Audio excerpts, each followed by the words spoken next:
초등학교 고학년 남학생 A군이 저학년 여학생 3명을 성추행한 사건을 수사 중입니다. 네, 변호사님께서 예. 이 사건 좀 간단하게 좀 얘기를 해주세요. 예, 간단히 말씀드리면 서울 구로구에 있는 한 아파트 단지 놀이터에서 초등학교 남학생 3명이 자신보다 어린 여학생들을 상대로 돈을 줄 테니까 성관계 놀이를 하자라고 회유를 했어요.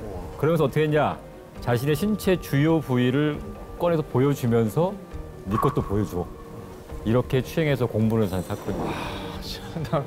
이게 지금 이 사건이 무서운 게 뭐냐면요. 아이들이 부모님이 없이 다니는 아이들을 미리 정 찍어둔 거죠. 그리고 CCTV 없는 곳으로 유인을 했다는 게 초등학생인 건데 굉장히 영악하고 어떻게 보면 무서운 일인 거죠. 계획을. 이게 판결이 났나요? 아직 경찰에서 지금 조사 중이거든요. 근데 지금 일단은 가해학생이 초등학교 고학년이니까 이게 보통 소위 말하는 촉법소년에 해당되고 촉법소년이라는 건 만 10세 이상 14세 미만이에요. 그러니까 초등학생 고학년이니까 요게 해당된단 말이죠. 여기 형사처벌이 안 돼요. 그러니까 아무리 하더라도 뭐 소년보호 사건으로 해가지고 뭐 사회봉사를 시키든 무슨 뭐 아니면은 아주 심한 경우에는 우리가 보통 말하는 소년원 용을 보내는 정도밖에는 안 되고 어른들이 받거나 그 이상의 나이가 받는 형사처벌의 대상은 안 된다는 거죠. 근데 이게 애초에 처벌이 생길 일이 안 만들려면 예방이 중요한 건데 그 예방은 성교육이에요. 맞아요. 그래서 그런 건지 이 구로놀이터 사건 이후로 요즘 성교육 과외가 뭐 엄청 급증했다면서요. 더 바빠지셨겠어요. 네, 원래도 교육 대기가 좀 많긴 해요. 이제 요즘 세상에 워낙 다양한 사건, 사고가 있어서 우리 아이들이 혹시 어버버하다가 비슷한 인식을 가지고 가해자가 되지 않을까라는 측면, 혹시 피해자가 되진 않을까라는 측면에서 한 1.5배, 2배 전보다도 더 많아지고 있는 것 같아요. 저희 쪽에. 1.5배, 2배. 맞아요. 네, 이런 움직임들이 있어요. 그래요. 뭔가 인식 개선이 진짜 중요해요. 다행이다. 두 번째 사건 만나보겠습니다. H대학교 인문학과에는 남학생 31명들로만 구성된 단톡방이 있습니다. 어느 날 이 단톡방에 메시지 하나가 올라옵니다. 콘돔에 구멍을 뚫고 자고 싶다. 콘돔에 구멍을 뚫고 자고 싶다. A를 강간하고 싶다. B는 가슴이 작다. H는 밀도 있는 몸이다. 약 일주일 동안 여성의 성기를 묘사하거나 여성을 조롱하는 대화가 지속되었습니다. 그로부터 한 달 뒤 단톡방의 일원이었던 장 씨는 등급표 하나를 올렸습니다. 바로 인문학과 1호학번 여학생들을 대상으로 만든 일명 꼴림 등급표였습니다. 꼴림 등급표였습니다. 꼴림 등급표는 여학생들의 외모, 몸매 등을 평가해 성적인 욕구를 수치화시켜 주먹 또는 주절먹 등으로 등급을 나눈 것이었습니다. 여기서 주먹은 주면 먹는다.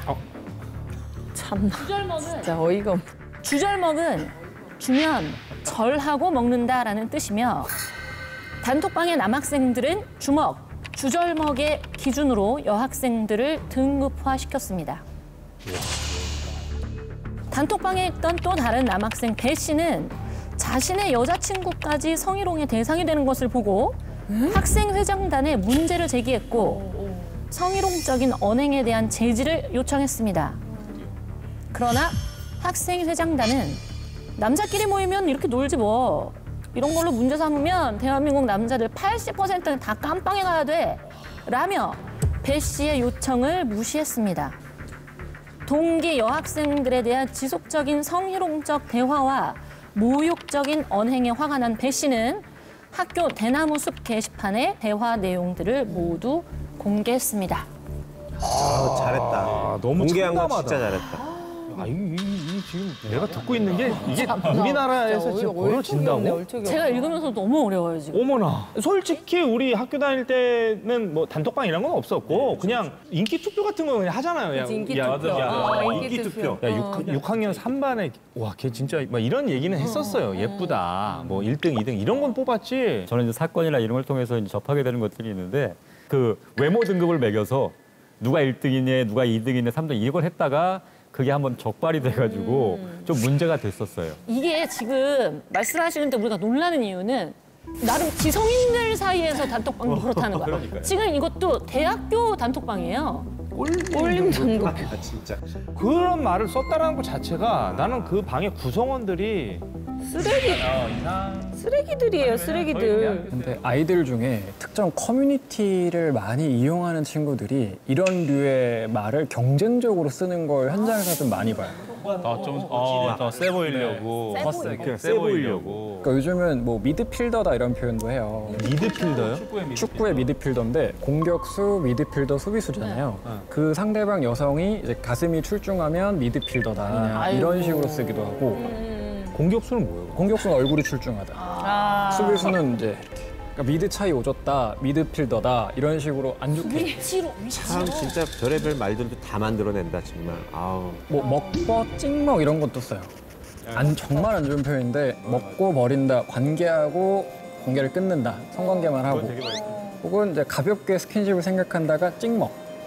너 걔 찍먹했잖아. 그러니까 이게 대다수 절대 아니고 일부 친구들이 이쪽으로 더 점점 내가 더 잘 친다 이런 드립을 이렇게 점점 세게 가는 경우가 좀 있더라고요. 이런 말을 하는 뭐 특정인이 한둘 껴있을 수는 있어요. 그럴 수는 있다고 보는데 다 같이 뭐가 잘못됐는지조차 자각하지 못하고 같이 주거니 받거니 한다는 것 자체가 너무 지금 시대가 무서워졌다라는 건데 실제로 이런 학교 내에서 이런 뭐 성희롱 사건들이 생각하는 것보다 많이 있나요? 실제로 좀 있어요. 그러니까 뭐 이렇게 수위가 높지는 않긴 하지만 뭐 예를 들면 비하하는 쪽이 굉장히 많아요. 그러니까. 예를 들면 신체적으로 발달 좀 빠른 애들도 있을 수 있잖아요. 그러면 그거 갖고 놀리는 거예요. 아이들은 그게 약간 하나의 놀림의 대상이 되는 거죠. 그럼 그 안에서 어떤 사람을 비하하거나 어떤 사실과 다른 내용을 전달하거나 이러면 명예훼손이나 모욕의 가능성이 있는 거죠. 이게 어떤 간에 단톡방이라는 공간, 우리가 생각하기에는 굉장히 폐쇄적인 공간이라고 생각을 하잖아요. 근데 사실은 이거에 대한 거기 만약에 올라온 것들을 저장하기도 쉽고요. 밖으로 내보내기도 쉬워요. 그러니까 이런 걸 뭐라고 그러냐면 전파 가능성이라고 하는데 보통 이제 명예훼손이나 모욕 같은 경우에 외부에 전달될 수 있는 가능성이 있어야 된다라고 해가지고 처벌하는 거거든요. 지금 말씀을 하셔서 좀 여쭤보는 건데 명예훼손하고 모욕죄의 차이가 뭔가요? 그러니까 쉽게 한번 예를 들어볼게요.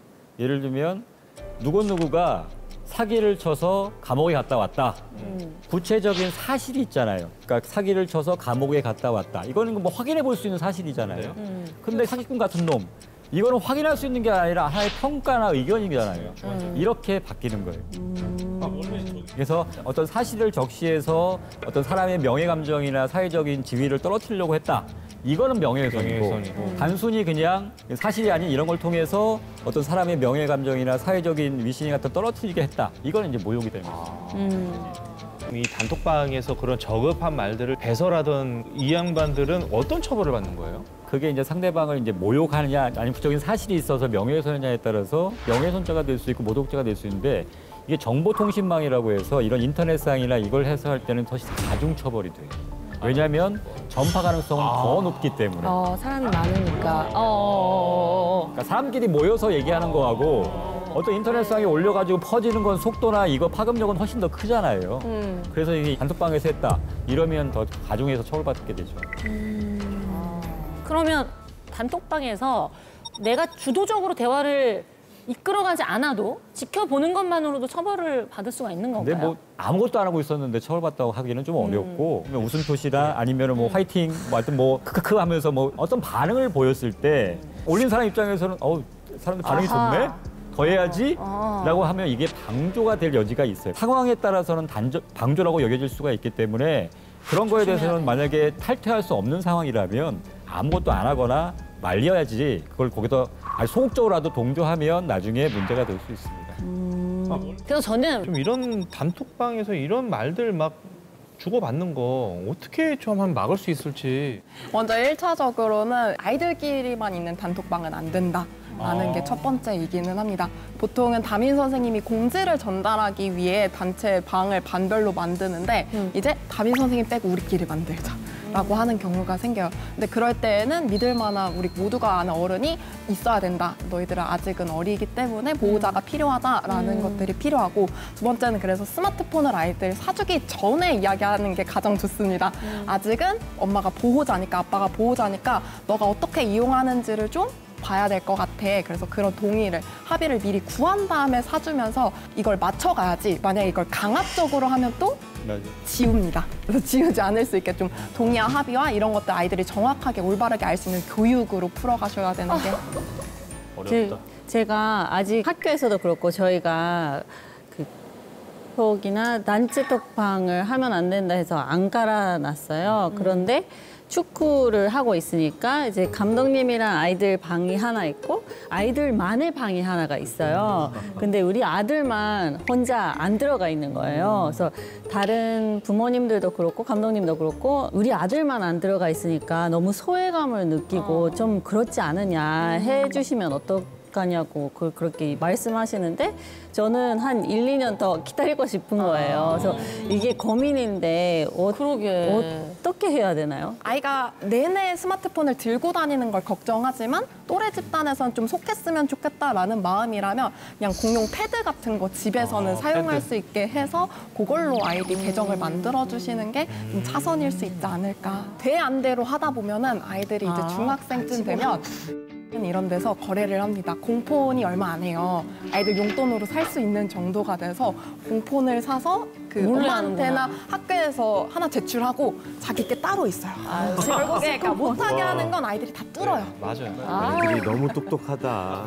갈수록 이 부모로서 이 어렵죠. 숙제가 참 많구나도 느끼고 정말 이 가정교육 중에서 제일 중요한 교육이 아닌가. 네.